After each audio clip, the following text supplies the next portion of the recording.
Hi, ശാന്തി സ്പെഷ്യലിലേക്ക് ഏവർക്കും സ്വാഗതം. ഇന്ന് നമ്മൾ ഉണ്ടാക്കാൻ പോകുന്നത് ഒരു 4 മണി പലഹാരമാണ്. പെട്ടെന്ന് ഉണ്ടാക്കിയെടുക്കാവുന്നതാണ്. അതായത് നമ്മൾ ബോണ്ടയെന്നും അതുപോലെ ഉണ്ടംപൊരി എന്നൊക്കെ പറയും. പക്ഷെ ഞാൻ പഴമൊന്നും ചേർക്കാതെ എൻ്റെ ഒരു വെർഷനിലാണ് ഞാൻ ഇന്ന് ഉണ്ടാക്കാൻ പോകുന്നത്. പെട്ടെന്ന് ഉണ്ടാക്കിയെടുക്കാം.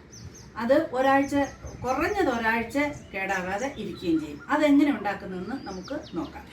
അതിനായിട്ട് ഞാൻ ഒരു 1/2 കിലോ ഗോതമ്പ് പൊടിയാണ് ചേർത്ത് കൊടുക്കുന്നത്.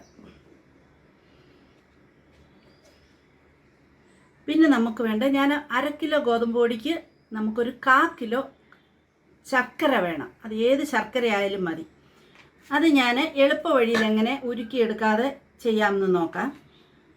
ഒരു ശർക്കര, നമുക്ക് ഏത് ശർക്കര ആയാലും മതി, ഇതുപോലെ നമുക്ക് ചിരണ്ടിയെടുക്കുക. ഞാനൊരു 1/4 കിലോ ചക്കര ഇതുപോലെ ചീകി എടുത്തിട്ടുണ്ട്.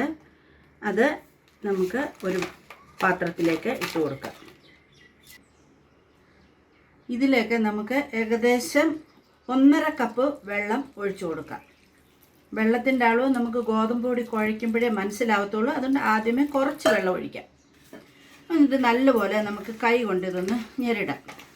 നമ്മൾ ശർക്കര നല്ലപോലെ കലക്കിയെടുത്തു. ഇനി നമുക്ക് ഇത് ഒരരിപ്പയിൽ നിന്ന് അരിച്ച് നമുക്കിതിലേക്ക് ഒഴിക്കാം.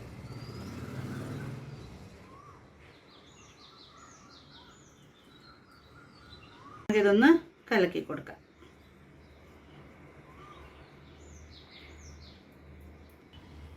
ശർക്കരയെല്ലാം ഒഴിച്ചു. ഇനി നിങ്ങൾക്ക് മധുരം ഇത് നോക്കിയിട്ട് മധുരം കൂടുതൽ വേണമെങ്കിൽ അല്പം കൂടെ ചേർക്കാം. അല്ല, മധുരം കുറവ് മതിയെങ്കിൽ ഇതിലും കുറച്ച് ചേർക്കാം, നിങ്ങളുടെ ഇഷ്ടം. ഇനി നമുക്ക് അല്പം കൂടെ വെള്ളം ചേർക്കേണ്ടതായിട്ട് വരുന്നുണ്ട്. അപ്പം നമുക്ക് കുറച്ചുകൂടെ വെള്ളം ചേർത്ത് കൊടുക്കാം.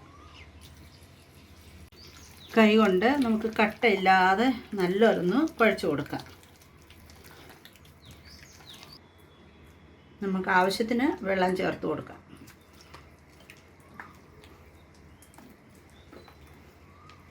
ഇതിലേക്ക് നമുക്ക് കുറച്ച് ഏലക്ക പൊടിച്ചത് ഇട്ട് കൊടുക്കാം.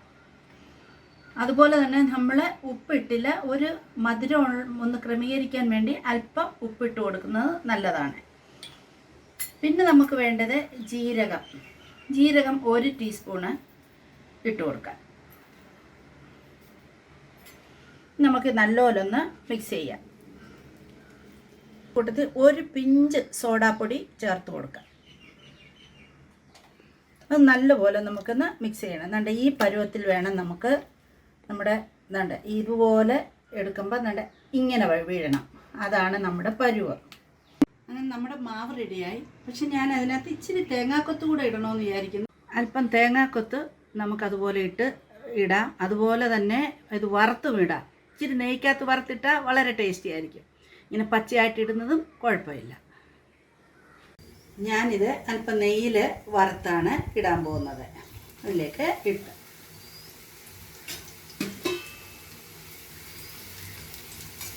കൊത്ത് വറുത്തു. നമുക്ക് ഇനി സ്റ്റൗ ഓഫ് ചെയ്യാം. നമുക്ക് ഇതുപോലെ തന്നെ ഈ മാവിലേക്ക് ഇട്ട് കൊടുക്കാം. നെയ്യും ഇതിനകത്തേക്ക് തന്നെ ഒഴിച്ചു കൊടുക്കാം. നമുക്ക് നല്ലപോലെ ഒന്ന് ഇളക്കി കൊടുക്കാം. ഒരു തവിയുടെ ഈ സൈഡിൽ എടുത്താൽ ഏറ്റവും കൈ കൊണ്ട് ഇളക്കിയാലും മതി. ചൂടായതുകൊണ്ട് ഞാൻ ഇങ്ങനെ ചെയ്തത്. എണ്ണ ചൂടായി. നമുക്കിതിനി വറുത്തു കോരാം. ഞാൻ ഇതുപോലൊരു ചെറിയ തവിയാണ് എടുത്തിരിക്കുന്നത്. അതിനകത്ത് നിറയെടുത്തു. അതിങ്ങനെ ഒരു സ്പൂണും കൊണ്ട് നമുക്ക് ഇങ്ങനെ ഇട്ട് കൊടുക്കാം. അപ്പം നമുക്ക് നല്ലൊരു ഷേപ്പിൽ കിട്ടുകയും ചെയ്യും. എല്ലാം ഒരുപോലെ ഒരേ അളവിന് കിട്ടുകയും ചെയ്യും.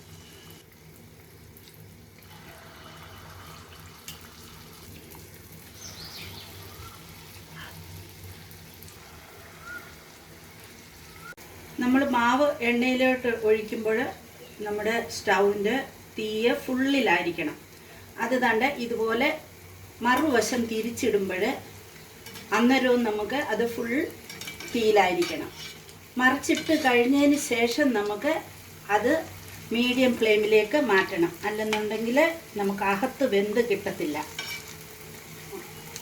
നമ്മുടെ ബോണ്ട അല്ലെങ്കിൽ ഉണ്ടംപൊരി നല്ല കളറിൽ വന്നിട്ടുണ്ട്. നല്ലതായിട്ട് മൂത്തു. നല്ല ചക്കരയാണെങ്കിൽ നല്ല കളർ വരും. അങ്ങനെ നമ്മുടെ കുഞ്ഞൻ ബോണ്ട റെഡിയായി. നമ്മൾ ഇങ്ങനെ റോഡിൽ കൂടെ ഒക്കെ പോകുമ്പം ചായക്കടയിൽ ഇങ്ങനെ കണ്ണ് തള്ളി കണ്ണാടിക്കൂട്ടിൽ ഇങ്ങനെ വലിയ വലിയ ബോണ്ട ഇരിക്കത്തില്ല. അപ്പോൾ അതിൻ്റെ കുഞ്ഞൻ സൈസാണ് നമ്മൾ ഉണ്ടാക്കിയത്. വളരെ ടേസ്റ്റിയാണ്, എല്ലാവർക്കും ഇത് ഇഷ്ടപ്പെടും. ഇത് നമുക്കൊന്ന് മുറിച്ച് നോക്കാം എങ്ങനെയാണ്. നഖം എങ്ങനെയാണെന്ന് അറിയണ്ടേ. ഉണ്ട്, നല്ല സോഫ്റ്റായിട്ട്, അകത്ത് നല്ല സോഫ്റ്റായിട്ട് വന്നിട്ടുണ്ട്. ഉണ്ട്, പുറം ഇച്ചിരി നല്ല ക്രിസ്പിയാണ്, നല്ലതായിട്ട് വന്നിട്ടുണ്ട്. നിങ്ങളെല്ലാവരും ഒന്ന് ട്രൈ ചെയ്ത് നോക്കണം. വളരെ എളുപ്പമാണ്. നിങ്ങൾക്ക് ഇഷ്ടപ്പെട്ടുവെങ്കിൽ എൻ്റെ വീഡിയോ ലൈക്ക് ചെയ്യുക, മറ്റുള്ളവർക്ക് ഷെയർ ചെയ്യുക, സബ്സ്ക്രൈബ് ചെയ്യാത്തവർ സബ്സ്ക്രൈബ് ചെയ്യുക. Thank you. God bless.